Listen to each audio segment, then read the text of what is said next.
上礼拜五下班的时候，所有的同事跑很快。我在猜是不是只休一天，他会觉得上班的那个工作日好像比较漫长，就是感觉比较久这样。所以下班的时候大家就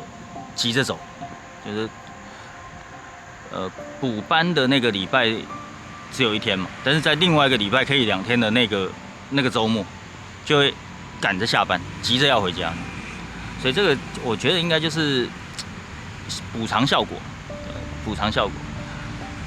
但是所以就很多人就是没有办法只休一天，所以他就有这种补偿效果，因为习惯了嘛，习惯。当你一个人习惯一件事情的时候，你后面你要改就没那么容易。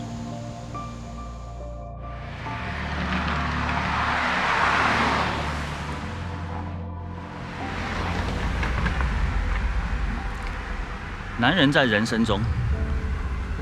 有3个财务危机。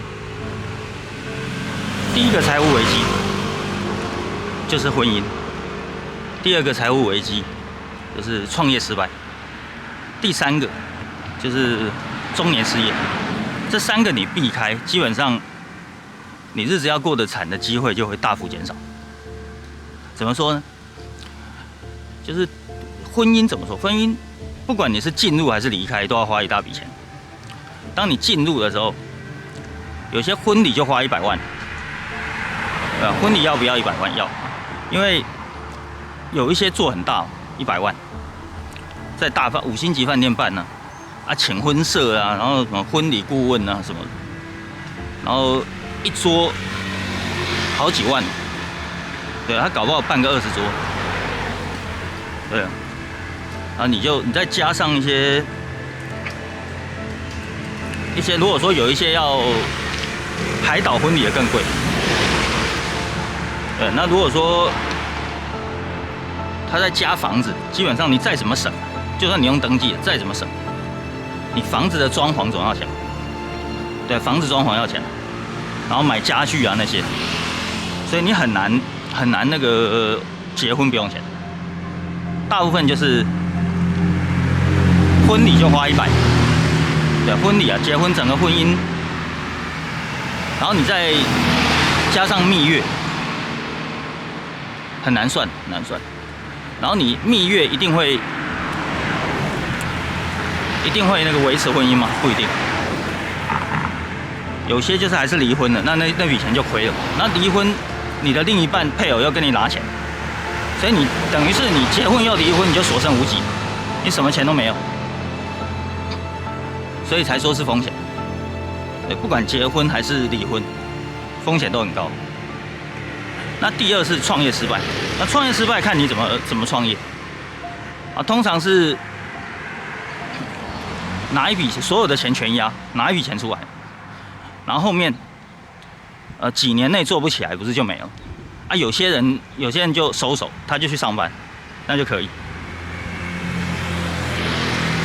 然后有些人不是哦。有些人他做不起来之后，他就不甘心，他再去借钱，然后一直压，他就是要压到成功。这种特别惨，很多在那个老到睡车站的都是这种，就是他就是一定要成功，然后就一直借，不甘心了。就是人不能不甘心，就是没做起来的话，就赶快去上班，至少还有个稳定的，否则你用这样一直压，后面老年很凄惨，还要靠人救助，就很麻烦。那第3个就是中年失业。中年失业就当然是指你有在上班，就是都是领薪水的这种上班族，但到40-50岁的时候，你就没有办法再很容易的转职了，你就老板也觉得说，如果说你没有什么技术的话，他就想要把你换掉，然后请更年轻的人来取代你。你如果这时候真的失业，那你就没有办法，你就是只能没有办法再找到比以前跟以前差不多薪水的工作，就很难。所以才说为什么这3个你只要避开，你就基本上不太会很惨。但是有时候人很难讲啊，因为中年失业有时候不是你愿意的，有时候是公司收掉啊，或者是你被逼退这样。对，但是上班族就是要有一个认知，就是不是每一个人都可以升到主管，因为那么多中年人，哪可能每个都当主管？一定有一些人还是一直在基层。对，但是老板就是有劣根性，他就是想要年轻人，所以一定的年龄之后他就不要用，你就很难转职。所以要么你就是尽早去找到一个公家机关的工作，用考的，要不然用约聘的也可以，派遣也可以，就是在里面撑着这样。那至少稳定，就是我觉得稳定是最重要的。那你有一个稳定，然后你加上搭配很好的理财行为，理财就是不要借人家钱啊，不要帮人家做保啊什么的，然后你就不太会被拿走，不太有问题。但是很多人他就是可能那个吧，没有办法逃离情绪勒索吧，所以大部分躲不掉，他才会惨。对，那能躲掉尽量躲掉，因为这个就是男人的财务风险的3大危机。